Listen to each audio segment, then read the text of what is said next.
tell you that your heart is a fire? Oh yeah. And does it tell you that your pain is a liar?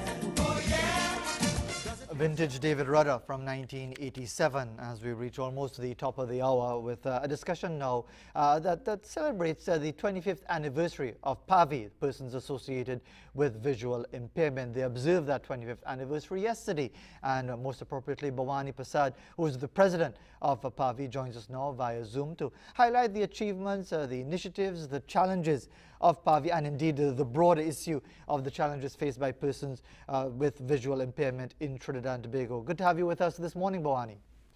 Good morning, Fazeer. Good morning, listeners and viewers. It's always a pleasure to be on TV, and what the new norm has done, look at it. Indeed, the new normal is certainly a challenge for all of us, and good to know that you've circumvented that challenge to be with us this morning. How would you describe PAVI at 25 years as far as the achievements? Has it been a challenging time? Has it been a frustrating time? Has it been one in which the pluses outweigh the minuses? How would you sum it up? It has been a mixture of all kinds of everything. We had some good times, we had some challenging times, we had some situations where we had to deal with. But all in all, I think we have accomplished a lot over the last 25 years. When PAVI was formed in 1995, our first business order of business was to get the government of the day to realize that blind persons need to vote independently, and we got a template and we showed them, and they willingly accepted. So now blind and visually impaired persons can vote independently using that template. Before that, Fazeer, when you go to the polling station, you had to sit or stand in front of all the parties there, the presiding officer, the representative of the two parties, and that was a recipe for confusion.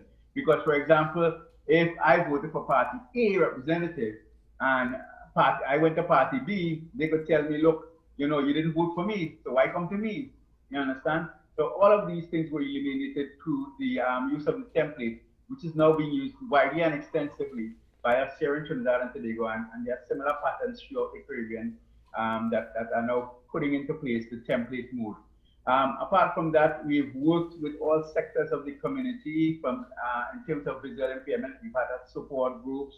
We've worked with the senior citizens, with the young adults, with children. We had nipping it in the bud so that we prepare children who lost sight and their parents, most importantly, to cope with life after blindness, because some people would resign themselves and say, look, the best thing my child could do is to stay home, but that is not so. My child could go to school, my child could get an education, my child could become somebody, and anybody for that matter.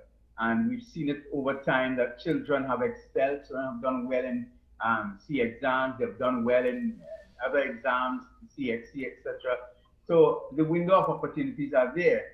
So, in terms of challenges, our biggest challenge right now is, of course, finances. We were receiving a subvention up to the end of 2016. We are now in the process of renewing that application to get a subvention so that we can do our work, because our work basically is in the area of adjustment to blindness, what we used to call rehabilitation in the early days. Prior to 1995, Fazeer, each one teach one. Like I would walk on the road with somebody else and you get the remark, look, two blind men walking on the road. All I would tell them is, come up, join us, make it a third.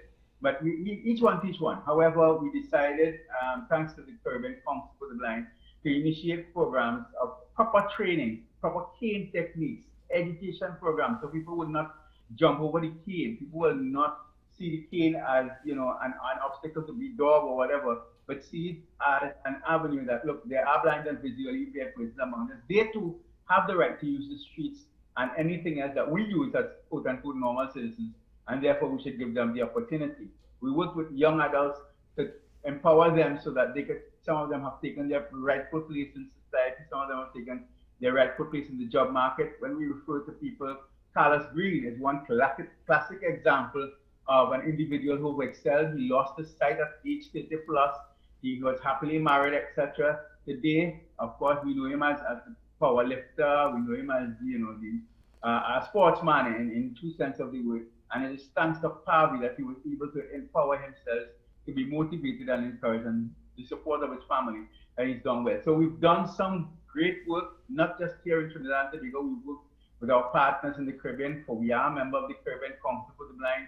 We've worked with the Consortium of Disability Organization because with that, we now are an associate member of the Commonwealth Disabled Forum.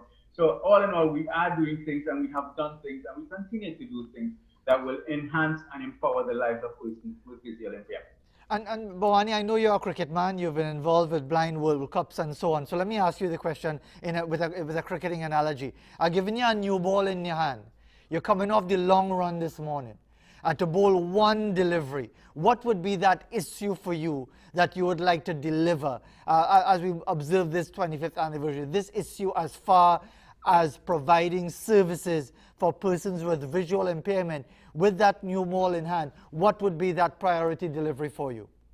We're calling on all stakeholders, be it government, be it private sector, be it individuals, to come out and support this, because when you do that, you help us to empower a person who's losing sight or who have lost sight.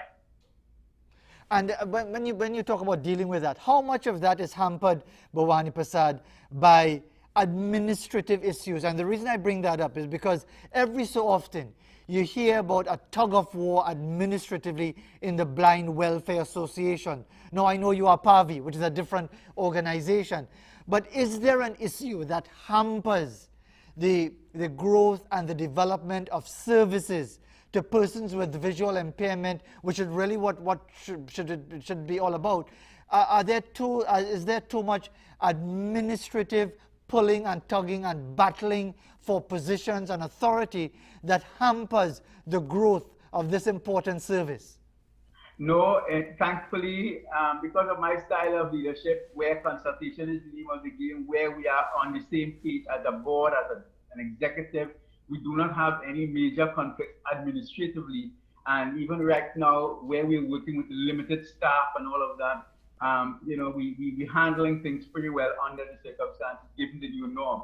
Unfortunately, we cannot at this time go to homes and provide training because, all this factor about social distancing. But we continue to counsel, we continue to give support, we continue to dialogue with those affected by blindness, etc. So all in all, we are a family that grows together, plays together, and prays together, so that the administrative problems that plague other agencies do not affect PAVI.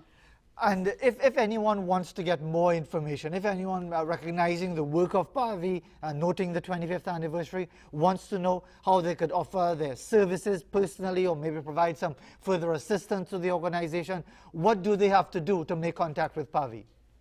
Well, there are a couple of ways. One is visit PAVI Trinidad Facebook page and you'll find out all about the organization.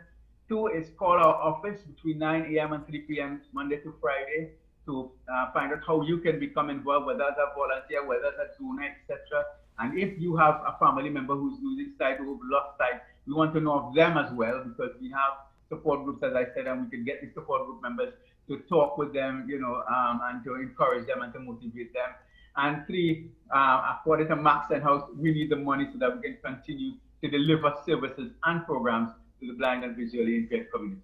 And before we conclude, Bhawani, I am on the PAVI Facebook page, and I noticed very sadly that you noted the passing of Gail Brown Tyson, whose husband, of course, Kern Tyson, well known in the media, someone who's visually impaired but has traveled the world covering major international sporting events. She had her own medical challenges, and if I could give you the opportunity to express your condolences, because she was on our program very often with Kern, talking about the work being done for underprivileged communities, fundraising efforts and so on. Very sad news to hear of her passing on Friday. It is very sad, and to the family, on behalf of the board, the membership, and the wider community of blind and visually impaired persons, we extend our condolences to Kern. I spoke to him on Sunday. He was in high spirits, but death is a way of giving us a blow, so to speak. It's like hit wicket Fazeer in cricketing terms. And that could be a disastrous situation. But he's holding up well. And again, to the family, we say, stay strong, this too shall pass. Bhawani Persad, President of PAVI, congratulations on your organization reaching 25 years, and let's hope for many more in providing services to persons with visual impairment. Thank you very much for taking the time. Just a quick reminder, for go ahead. The telephone number for the office is 220-1073, 220-1073. 220-1073. Yes. Okay, right. And they can call that number between normal office hours 9 a.m. and 3 p.m. Monday to Friday. All right. Thank you very much once again, Bhawani Persad. So again, you can contact them on Facebook or you can reach them at that number 220-1073. 9 minutes after 7 o'clock in Trinidad and Tobago. As we head to another break, here's a submission by a viewer who is not sure whether this is a moth or a butterfly. But it describes it as amazing, and it looks almost as if it's one of those Battlestar Galactica kind of spaceships that would land somewhere. But maybe it's probably a moth, maybe. And now for an image of an onion flower. All right, so we had already ginger flower, dasheen flower. Now we have an onion flower after it opens and matures. The viewer says there are small seeds inside. And also an image of a striped snake gourd. Okay, is this related to the okra, maybe cucumber or something? Maybe, but thank you very much, because we'll be learning all the time. Lots of space for us to accommodate new bits of information, and we really appreciate you sending us these images. 7:10 in Trinidad and Tobago. We'll be back after this.